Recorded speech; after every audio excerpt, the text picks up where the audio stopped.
Well, without a doubt, he's one of the more popular and enthusiastic performers you'll catch in Louisiana and beyond. It's Chase Tyler. Chase, thanks, buddy. Good to see you. Thank you for having me, Jacques. We're proud to be here, man. Well, awesome. Like Johnny Cash, I've been everywhere, man, but you haven't been here. I have not. This is a first, but I love it. As soon as I walked in, I'm like, I can see myself enjoying this place. Yeah, very cool venue. It's cool. They've really kind of found the sweet spot between too small and too big. 600 capacity here at Chelsea's Live, and 2 bars and plenty of room for people to move around, and so we're looking forward. We really appreciate you being part of the show, July the 8th. Thank y'all for letting me be a part of it. I appreciate it. It's going to be great. I know that we have a lot of people that are going to come out, a lot of great sponsors, a lot of great energy involved in this show. So to get all of these people together on one stage is not easy. So we appreciate you for all your hard work. Well, I tell you what, it's kind of like a festival, but it's inside. That's right. Definitely. That's really important. Anything inside, push that to everybody. Yeah, this time of year in Louisiana, we know about that. It's Russian roulette. When you go outside, you get poured on, and it's hot, and mosquitoes. So we'll be indoors. And talk to me about your career. When did you pick up a 6-string and say, hey, I want to do this? So my mother and father met playing music when, before I was even a twinkle in anybody's eye, so it's been in my family literally generations. It's been around the house and everything. So I think for me, just growing up around it on both sides of my family, uncles, aunts, everyone playing music left and right, I think there was no chance that I wasn't getting out of my family without doing something musically. So I just kind of picked up on that. My dad had a band growing up. My mom sang and taught me how to play guitar when I was a kid, and just following in their footsteps and just doing it. And it's just something I grew to love and want to do as a career. So I followed that passion and have since, been inducted into the Louisiana Music Hall of Fame twice, and still rolling hard, and I love every second of it. What's your hometown? Denham Springs, Louisiana. Okay. Guys from the LP out there in Livingston Parish. Love it. Good stuff out there. Great sports out there. Yes. Denham Springs, Live Oak, Walker, yes. Holden. Great facilities. They're all really, and they're growing up so fast, and everybody's doing a great job, so proud of LP. I talked to Chris about this. Original material. Have you gone into that? And talk to me about the struggle. We know how it goes, okay? When people come in, they want to hear, I don't know if you're playing Jesse's Girl and stuff like that, but if it's requested by $100 bill, maybe, we'll try to throw it on. But. Yeah. But people want to hear the Brown Eyed Girl. They want to hear the stuff they're familiar with. And if you go on stage, well, here's an original, folks, and people hit the bathroom and this and that. So there's always a struggle, right? There is always a struggle. There is a unwritten Louisiana set list that you have to at least know. You don't have to do it every time, but you have to at least throw some of those standards in to every show, especially when requested. So what we generally do is do about 4 or 5 covers, then an original song. 4 or 5 covers and then an original song. And before you know it, you've done a full album without people really even realizing it. I find that if you hit them with 9 original songs in a row, they start to lose interest, and they've never heard the song before, so they just kind of turn away and do other things. But if you kind of keep them interested in the show with songs that they know and recognize and can sing along to, then you hit them with one that you really want them to understand and enjoy. So that's your song. Yeah. Of course, the hope is they take that away and go, wow, that was a really great song. Let me go look that up and download it, and I'll know it for next time. So that's always the goal there. But yeah, there is a set list for sure that you have to work on and hone and kind of go towards. Yeah. It's kind of like when you feed your dog, you put the pill in the beef and you kind of slip it by. Absolutely. That's absolutely the truth. And I know you've written a lot of great stuff, but it's just that patience level, right? You just have to. It's difficult. People like songs that they know and can sing along to and have already heard. Introducing them to something new, and that's just like anything. No one likes change, so they like what they like and what they can dance to ultimately. So you just try to keep pushing. That's all I've done is just keep pushing. You're happy you're playing this. I don't want to call this your hobby, but you're not of the expectation of I've got to hit it big.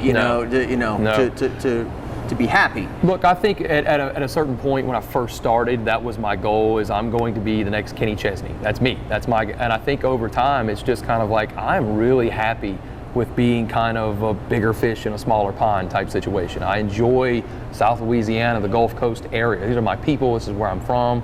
and I like what I do on a smaller scale, and I'm not traveling across the country every other night, and my family's here, and I really enjoy staying here. Yeah, and I don't want to, rain on anybody's like dreams, to go for what you want to go for. Sure, absolutely. But these days, I mean, when I was growing up, you went to this place called the Record Store, and you bought, you bought physical cassette, CD, whatever. And now, if I want to hear a song, I just go to YouTube, click it, there it is, I can listen to it. So I was just talking to Chris about this. There's no money in selling music anymore. Oh, absolutely not. You're not going to make it. It's all in the live performance, absolutely. Right? You get people to the live shows so that you can sell them merchandise and things like that, and make money off of them actually coming to the show. The money is a loss leader. The songs, you have to give the songs away in order to get people to come out and hear you, and you make your money that way. No, you make $0 off of music nowadays. Yeah, the biggest touring acts, I was just talking to, Paul McCartney's playing stadiums. He just turned 80. Yeah. All right, and I think you went to Garth, right? You go see Garth? Yes, I did. Yes, absolutely. So, I know Garth's had hits in every generation, but when I think of Garth Brooks, I think to my high school days, early '90s, mid '90s. That was his sweet spot. Heyday. Yeah, absolutely. And so we're 30 years later, and he just played 102,000 people in Tiger Stadium. I don't really even know who the new people are that are selling 15, 20,000 seats.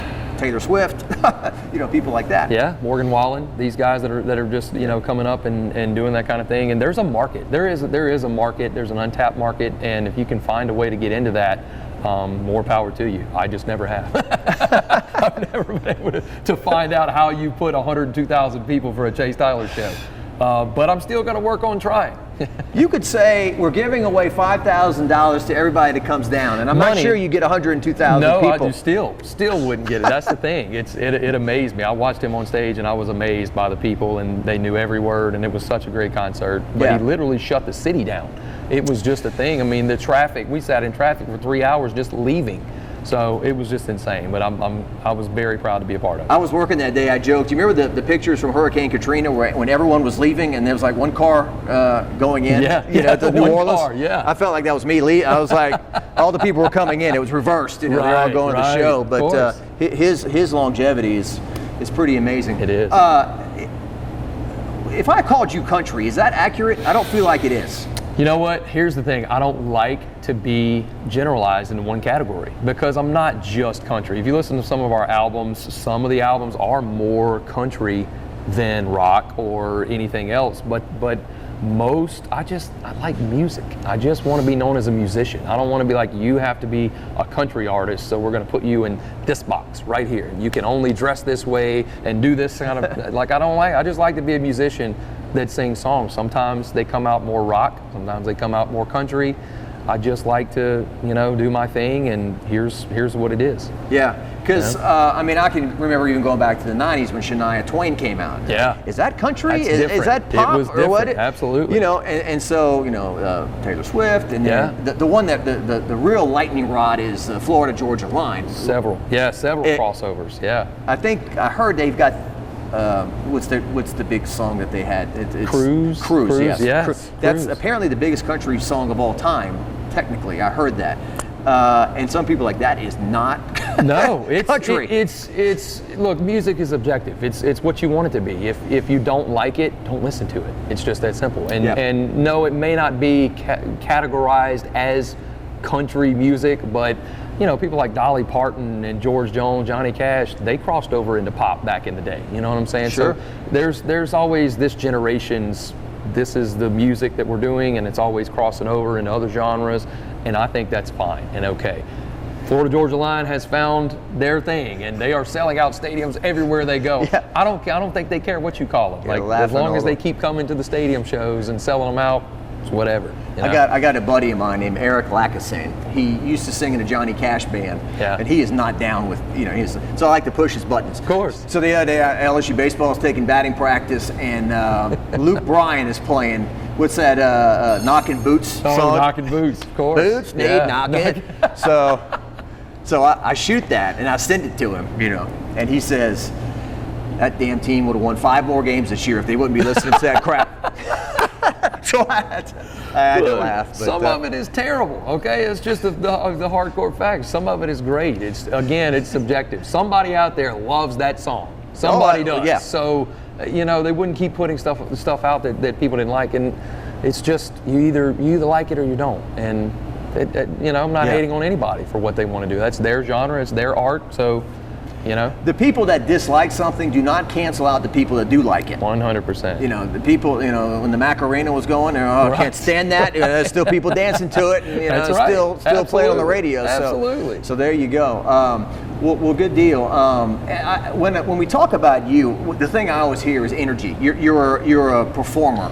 You're a physical performer.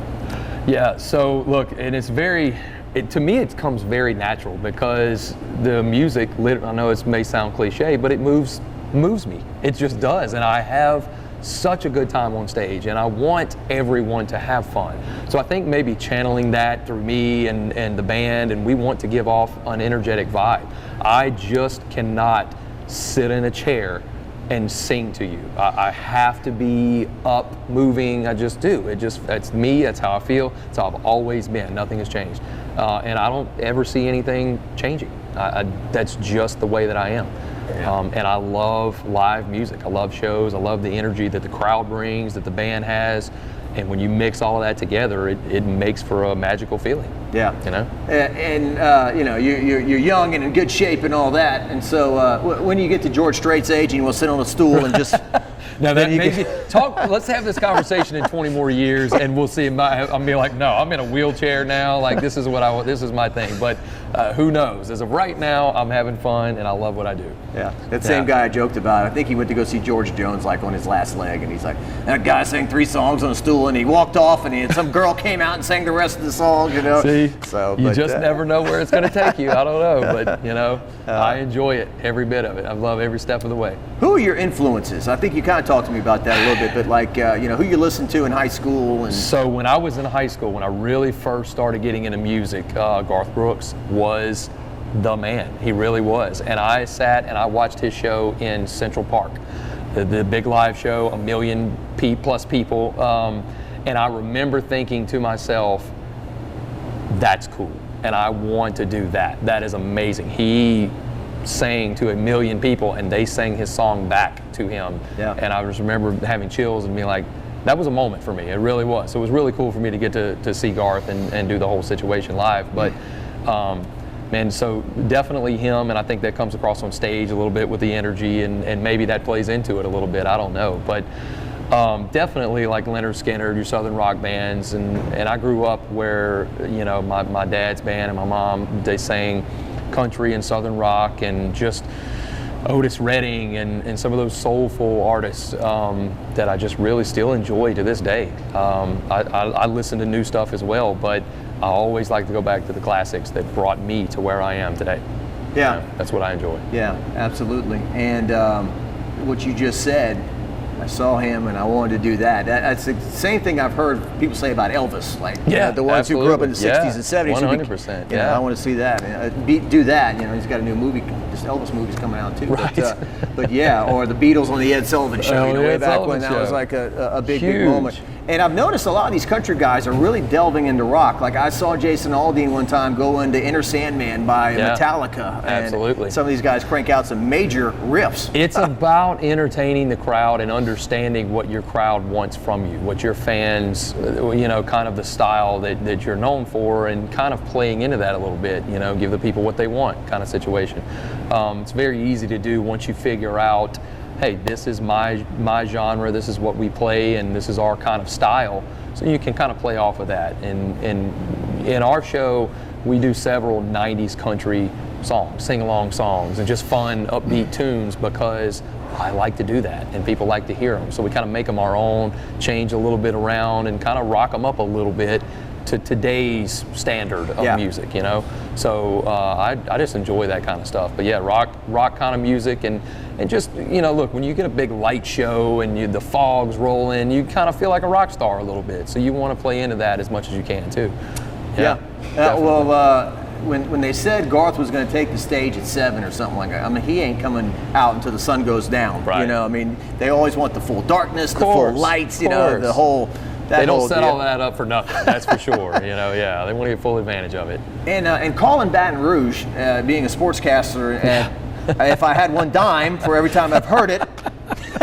Or for every time I've played it at a show, yes, I'm sure. You've probably heard it more than I've played it, but I can only imagine how many Chase, times. somewhere along the way, it was I the Tiger, you know. Yeah, I heard course, that. of course. Great song. You know, Course, but then course. Calling Baton Rouge, you know, took over, and they always play the live version. Yeah. And when you hear the studio version, it's almost like jarring. Like, what's that? You know, It's it sounds different. way too twangy, and Absolutely. the live version is the one we It's always rocked play. up. There's more energy involved, and that's what people respond to. Yeah, and it's a cover too. It's Right? not I his know. song. Not everyone knows that. Not everyone knows that. So yeah, I pushed that, and he just took that version and created his own version of it, and it became his song at that point. No one knows who the original artist was, and you know, any of that. That's a Garth song all the way. Yeah, and I went through his set list, and I didn't realize how many of those songs were covers. Yeah. Maybe not a ton, but maybe 5 or 6. Some of his biggest, Shameless, is a cover. Like, that's one of my favorite songs that he does, and he's got some great songs. And he's like, yeah, this band did it back in 19. I'm like, what? So crazy. Crazy. I don't know about you, but when I was growing up, you always had to have your parents tell you, hey, that's a cover. Yeah. Like, you'd sing it, you didn't know. Absolutely. You know? They did the original version. Yeah. Yeah. It's crazy. So, do you have more respect for the guys who write their own stuff and perform their own stuff? I mean, that's... You know what? I do have more respect, but I'll tell you this, you know, it's not a song until somebody sings it and puts it out there. So not every song have I written. Not all of our original songs, I've written all of them, but I try to have a lot of hand in the recording aspect of it, you know, like the writer may change a line here that works better for me or something like that. And we try to put, you know, our spin on every song, and you can tell like that's kind of a Chase Tyler situation. It just sounds that kind of like that kind of genre. But I have mad respect for musicians, writers, because it takes both. It really does. To make a great song, there's a lot that can do both and make a great living at it. But it takes, man, I know some great writers that cannot sing to save their life at all. They can write the crap out of a good song, but they cannot sing it. And then vice versa, I know some singers that cannot write. George Strait has never written a single song, not one. I thought that was the case, and I wasn't sure, but... Over 60 #1 hits, he's never put pen to paper for one of them. So, and a legend, you know. Elton John had his writer there. Absolutely. You just never know. Yeah. I just went blank. What was I going to ask you about? Shoot. Okay, I know it is. So athletes, for example, say, you know, we treat every game the same. You know, we always get the same effort. And I know, sure as hell, when they play Northwestern State, they're not as hyped as when they play Alabama, right? So when you've played in front of probably 50, 25 people at some point in your life. Absolutely. And I've seen the pictures where you step out and there's people as far as the eye can see. I have played in front of my mom at a show one time, and you know, so yes, I have been and I've done thousands. Yeah. So that you've got to have a little extra boost when you get out. So there's always something that the crowd brings, and it's not before we ever touch the stage, and you can listen to a crowd of thousands of people, and of course that's an automatic, you know, gets your heart pumping and your blood, you know, it just does.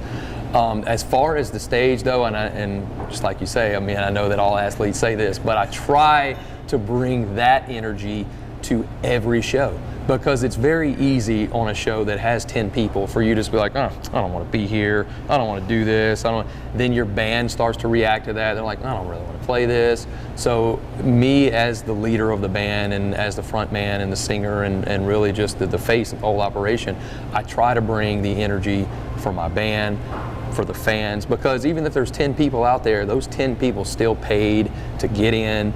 They did what they were supposed to. It's not their fault that no one else came or whatever the case may be. So I try to give them the best possible show that I can every time. And that's worked for me for a while now. I remember growing up, Chase, as a guy who threw a lot of bad parties, right? And there wouldn't be a whole lot of people there. And you'd be mad at the people who showed up, which you should be mad at those people. They actually came. They came, exactly. I'm mad at the people that didn't come. No, that's, you always hear that, I'll be there, and then they never show up. But you try to give the people that did come, take the time, the effort, the money to come out to see you. Like, it's not their fault no one else came. So you're going to get a show. Yeah, and that is the thing you don't want to see is the guy who hits it big and knows he's getting the check no matter what. Absolutely. And is mailing it in. Mailing it in. I've seen that several times. You just come out there and it's very obvious that the artist does not want to be there. They don't want to deal with it. They want to move on. They're ready for the next show, whatever. I know everybody has bad days. Okay, I get it. I totally understand, but they paid their money. Give them their performance. Never talk to the audience, just bang one song to the next. Exactly. See you. No. And joining us also is Tyler Lane, and as Jason and I know, without sound, the show doesn't take place. It's always something you have to take care of. And Tyler, we really appreciate your company, stepping up for Red, Rock, and Blue, and giving us the sound that we need, and making those changes between the artists and all those different things. Yep, absolutely. You know, no good show can go on without sound, and Chelsea's here has a phenomenal in-house sound, but we are providing backline, and we're happy to do it, and we're so proud to be partnered with somebody like Chase, because we like to be involved with people that care, and Chase truly cares about the experience being a high quality experience, and so we're here to bring high quality sound and equipment. Yeah, that's something, no matter how talented the artist is. I mean, I'm sure you've been to the shows before where the singer can't hear himself on stage, blows out his voice, the guitar's got feedback, whatever the disaster can be, you know, that's a bad feeling. So it's good to know that, you know, we're in good hands. Yep, absolutely. Yeah, our company's called Sound Union, so yep, glad to be a part of it. And your last name is Lane. You're obviously Jerry Lane. Yep, we sponsor Chase with Jerry Lane Chevrolet. That's how we kind of got involved. I had a sound company with my partner Lane Morin, and you know, it's kind of taken off from there, and you know, here we are. Awesome. And finally, Chase, I mean, I can remember even last summer in July, COVID kind of made a comeback, and then, you know, people started getting scared again. And it seems finally, after 2 years plus, COVID. Yes. Finally outrunning this thing maybe, and everything's back to normal. I would imagine the crowds have been, you know, great for you, and people just a lot of pent-up energy. In 2020, we canceled 76 dates alone from March to November. 76 dates gone like that. So now we're back into it. Yes, COVID is I don't want to use the word over. It's declined enough to where it's not a problem anymore for us, and so we have now skyrocketed as far as our dates and our live shows are going. Man, we have probably 76 plus dates now from the rest of the year, because everyone wants to have an event, and everyone wants to go to an event and be a part of something big. So yeah, that's what we're working on now. Yeah, and like the new Top Gun movie, people are, oh yeah, I'm gonna go back to the theaters. Absolutely, absolutely, you know, and that absolutely. Kind of thing. So, they're ready to get back to normal. Yeah, absolutely. Well, appreciate you guys being here. Thank you so much for being part of Red, Rock, and Blue, and we look forward to it. July 8th, the stage right behind us. Chase has played everywhere, but he hadn't played here, so it'll be a special night and for a great cause. Thanks for stopping by.